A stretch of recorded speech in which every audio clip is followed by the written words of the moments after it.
Ladies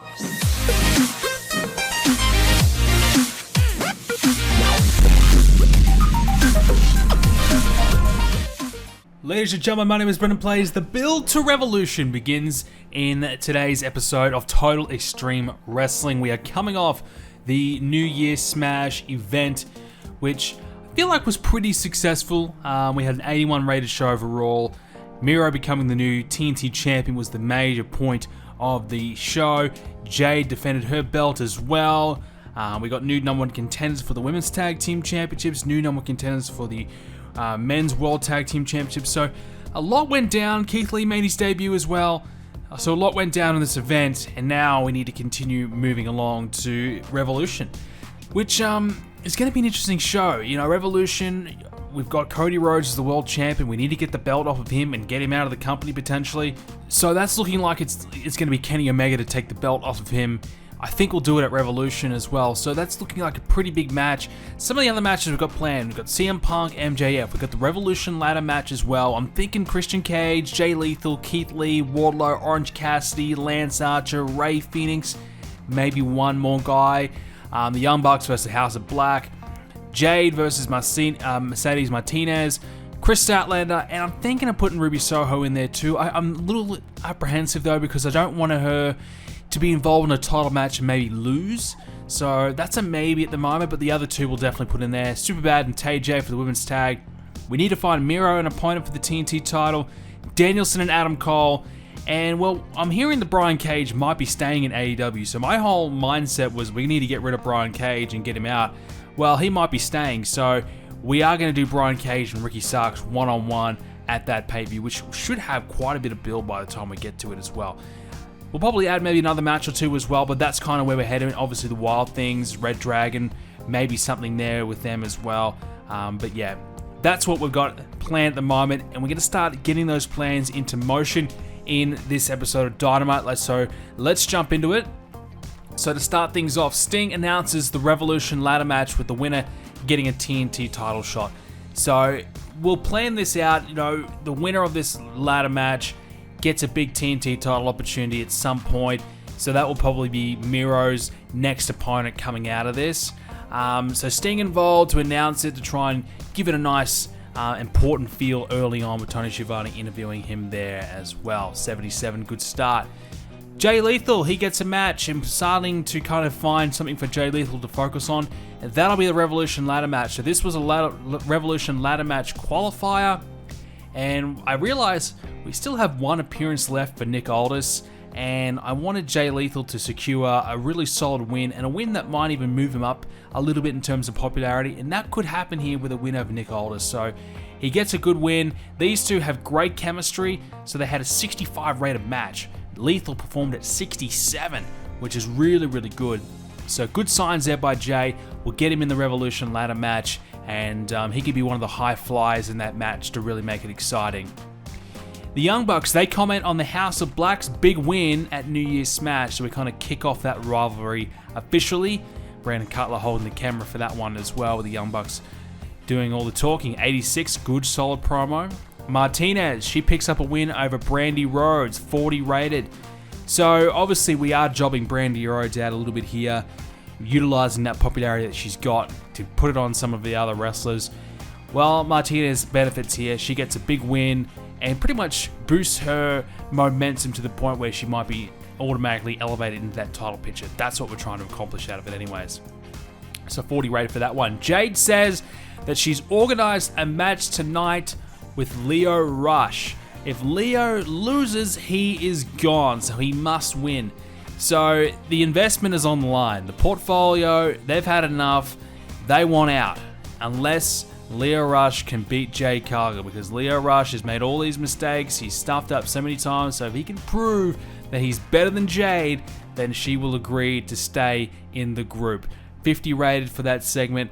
So I don't know how that match is going to go, but I don't think we've really done an intergender match ever.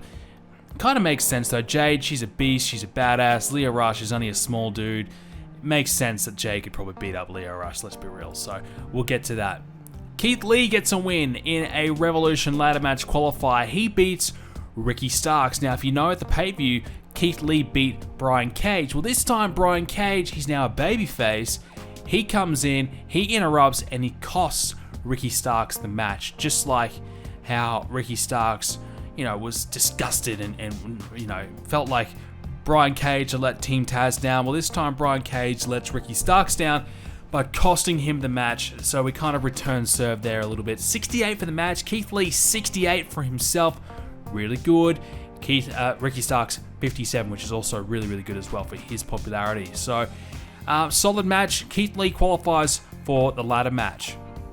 Post-match, Brian Cage invites Ricky Starks into the ring to fight, but Ricky Starks walks away. So we are teasing something more between those two.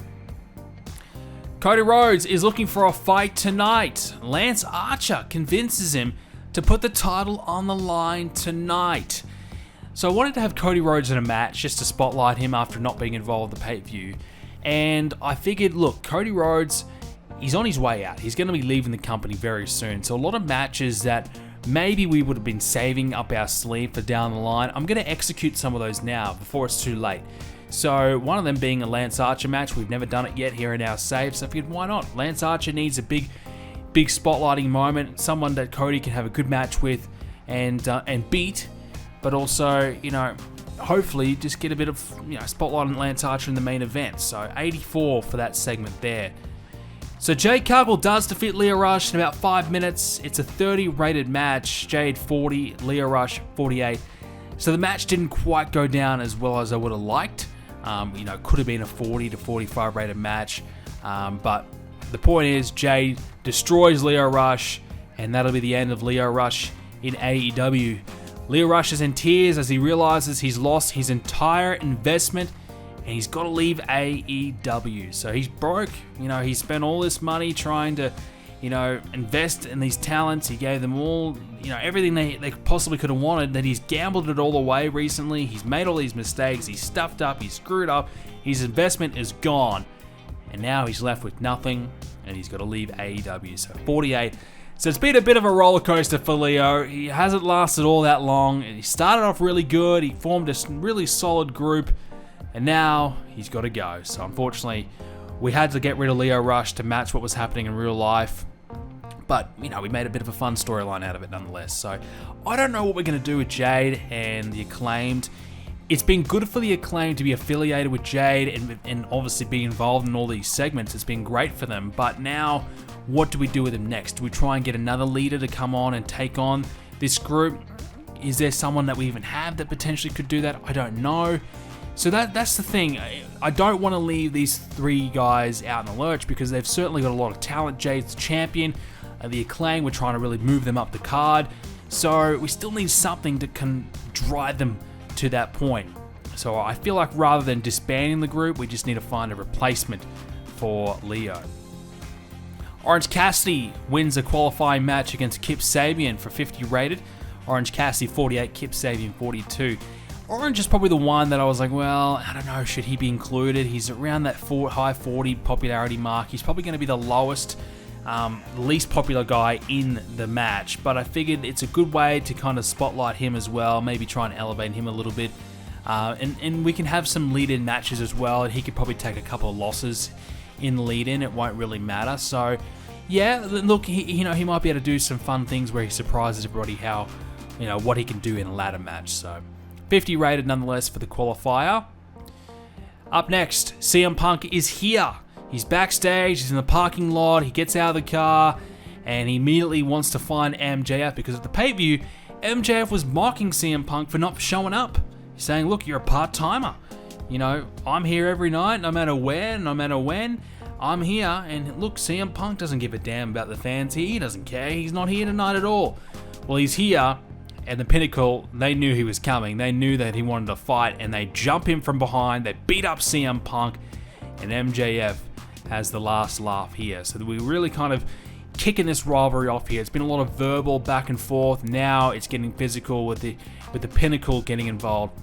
So the difference here in our storyline compared to what they're doing in real life, which is, by the way, the real life storyline is just fantastic. So we're never going to be able to do anything as good as that. But what we're trying to do, and the whole point of this, is CM Punk's not happy with the Pinnacle trying to dominate and take over AEW. Just like he wasn't happy with the Elite trying to do the same thing. So he managed to take down the Elite and to take them back a peg. Now he's trying to do that with the Pinnacle. So it's rather than more so it being about MJF and CM Punk, it's more about CM Punk and the Pinnacle. So we're trying to get everybody in the Pinnacle more involved to put more spotlight on that group rather than just CM Punk and MJF. Main event time, Cody Rhodes defeating Lance Archer, the world title on the line, his 5th title defense, 79 rated match. Good stuff. Cody Rhodes 83, Lance Archer 69, Kenny Omega watching ringside as well. Good match, definitely good match. Good to have something like that on Dynamite, and obviously good to get Cody Rhodes involved doing something. He's going to have probably more matches. I think we might do a match with him every week leading into Revolution. Maybe have him run the gauntlet sort of thing, make it really difficult for him to get there. I'm not sure, but certainly utilizing every Cody Rhodes match we could probably get until he eventually leaves the company. Post-match, Kenny Omega, they meet face to face, and Kenny Omega sends a bit of a warning shot to Cody Rhodes. Maybe punches him right in the mouth or slaps him in the face, whatever, to just kind of send Cody a bit of a message of what is to come. 85 for the segment, good stuff. That will help the storyline heat out quite well. And it gives us overall a 75 rated show. Not a massive show, but, we had a lot of the mid-card guys spotlighted in this one, which is good. Jay Lethal, Keith Lee, Orange Cassidy, all getting wins, all getting a chance to be showcased here. And we capped it off with a Cody Rhodes main event. So good for the whole, roster, I suppose, rather than just the main event guys getting the spotlight. The rest of the mid-card was more of the focus in this one. Alright, post Dynamite, as we said, 75 rated, 8,100 in attendance, pretty good. NXT, they were here as well, 78 rated from them, nearly 6,000 in attendance, so that's a good addition. Ring of Honor, 62 rated, 2,000 people in attendance, so they are starting to make a few different moves there that are certainly helping their company. The show ratings aren't great, but the attendances are pretty solid, so you have to be pretty happy with that if you are Ring of Honor. So Nick Aldis, he's finished with us now, so he took the loss on the way out, putting over Jay Lethal. We might have a quick look at Jay, see if he's gained anything out of that victory. So Jay Lethal still finds himself in the middle of the card. He's now moved up to 55 popularity. That is huge. So he was 53, he beat Nick Aldis, he moves up to 55. That's massive, and that's really good for Jay. As I said in the last few episodes, I just don't really know what to do with Jay. Where does he fit in? Do you push him as a big star, big deal? I'm not sure. It's hard when you got someone like Keith Lee, who I think is a big star and has all that potential, and he's got the look that sets him apart, whereas Jay Lethal doesn't really. So it's hard for Jay to really set himself apart from the rest, but if he just continues to have really good matches, good performances, he can have a good match with anyone. There will always be a place somewhere on the card for Jay Lethal, and that's what we're going to start doing with him. I think the best way to get him over is just by having really solid matches. He's got the charisma and microphone skills as well to do promos, and he's someone that definitely could hold the TNT title if we want to try and bring it down the card a little bit. That's the only issue we have at the moment with our championships. We only have such a little amount.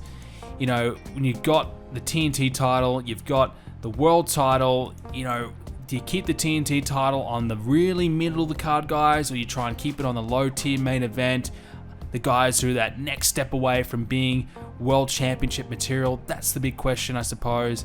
So it leaves a lot of guys in the middle of the card with nothing that they could really ever realistically achieve, unless they're going for the tag titles.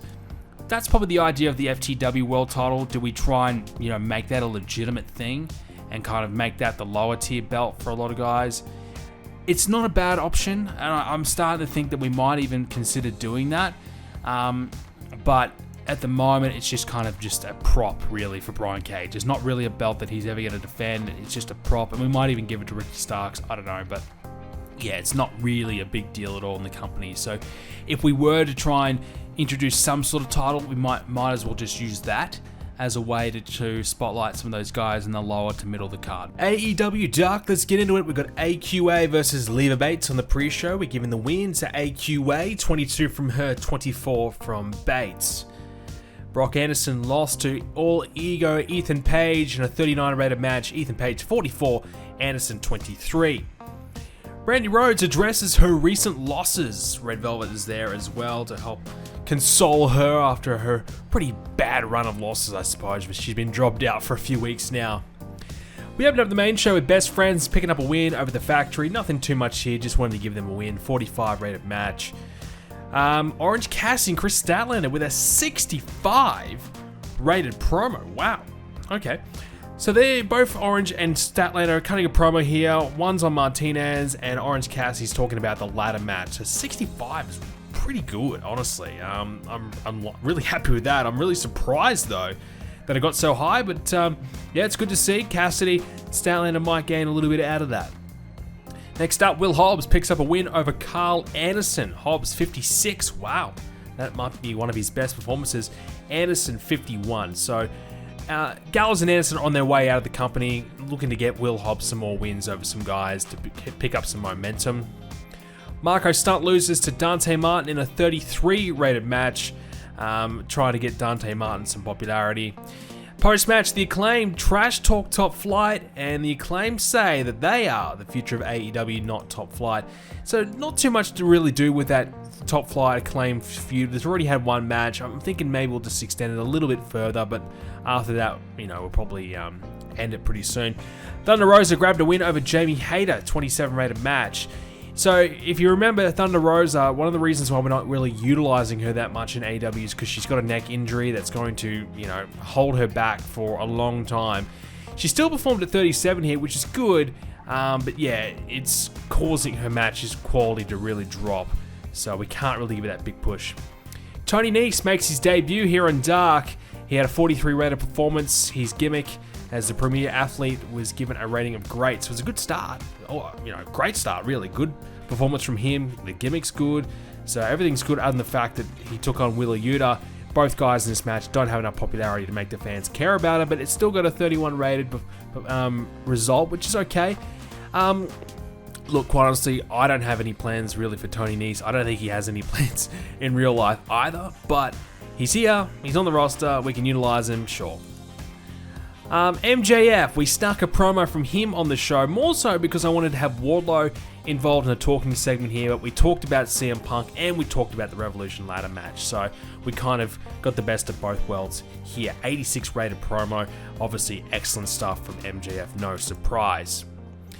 And Rey Fenix, he got a win over Colt Cabana in a 71 rated match to qualify for the Revolution ladder match. So Rey Fenix 78, my god, he is good. Colt Cabana was really good too, 52 from him. 71 rated match on Dark is pretty good and gives us a 47 rated show. We didn't have enough promos in this show. There you go. So we need to have a few more promos. I thought we had probably enough there, but I guess we're going to do a few more.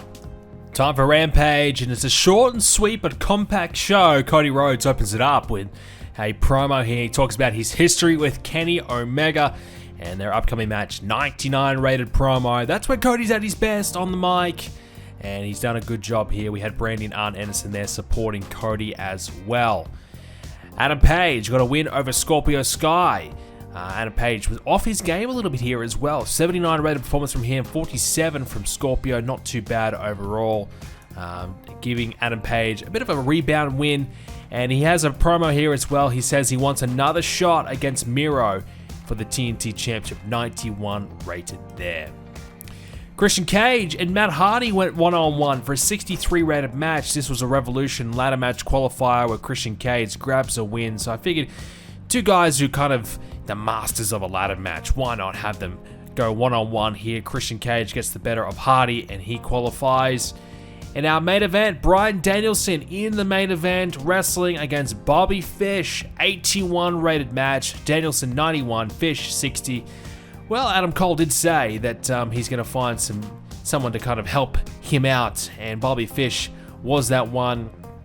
And we are leading towards a six-man tag between Danielson, the Wild Things, versus, the reformed Undisputed Era, Red Dragon, Adam Cole. 81 rated for this one, as we'll get ready for a six-man, maybe on next week's Dynamite potentially, but it gives us a 77 rated show overall. Very small, very short, very sweet, but it was pretty good. All right, let's take a look at the results of our Rampage show. Charles Robinson and Road Dogg now hate each other. There you go. We had 1.2 million viewers for Rampage. We might take a quick look at some of the popularity changes. I mean, potentially, Cody Rhodes, strong promo, no change there. Brandy, she was involved in the promo, nothing there either. Arn Anderson, 60 popularity for him, which is pretty crazy when you really think about it. Bobby Fish had a really good main event with Danielson, but no change either. So nothing really too much to report here from our matchups. We might have a look as well for the Marco Stunt situation. So he's down to 27 popularity. So surely Dante Martin grabbed a little bit of it. It looks like he did. He moves up to around the mid-20s, which is really good. And Darius Martin, he's returned in real life as well, which is great to see. We'd like to try and get him a win to get him closer with Dante as well. So they are on about even playing field. So that's probably the plan there. But we are just kind of building. That's really all it is we're just building and building and building. Now, in real life, All Elite Wrestling has bought Ring of Honor. So we're going to cover that in the next episode. I really don't know what we're going to do with it. I mean, I think it's going to be a developmental territory, but how do we kind of make that happen in our game? I don't know. We're going to have to maybe strip it all apart and start over. I don't know. It's going to be messy. It's going to be messy, but I'll try and figure it out.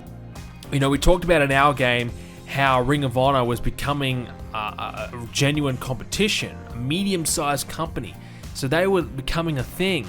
So the question is, do we try and replicate that in our game, or do we just let Ring of Honor continue to do its thing, continue to be competition? I don't know. We kind of left the whole Ring of Honor going downwards quickly. We kind of left that all alone, but I feel like this is too big of a thing to kind of let slide. I feel like we're going to have to do something here and potentially try and make this version of Ring of Honor potentially owned by AEW and potentially the new developmental territory for AEW, which I can tell you this right now, I would be so relieved to have a developmental territory in our game, because we have a lot of guys and a lot of them don't deserve to be on TV and don't need to be. So it'd be great to send some away and call them up when we need them, or at least have them do special appearances when we need them. And also it'd be great to send some top guys away, because you think about it, there's a few different things you could do with Ring of Honor. We'll touch on more of this in the next episode, but you could keep it running. You could keep it as its own separate brand and kind of split some of the roster away and kind of have two separate top companies. Absolutely. Or, you could kind of cycle guys in and out. You could have some of your main event guys who aren't really in the mix right now, like Chris Jericho, for example. He's not doing anything.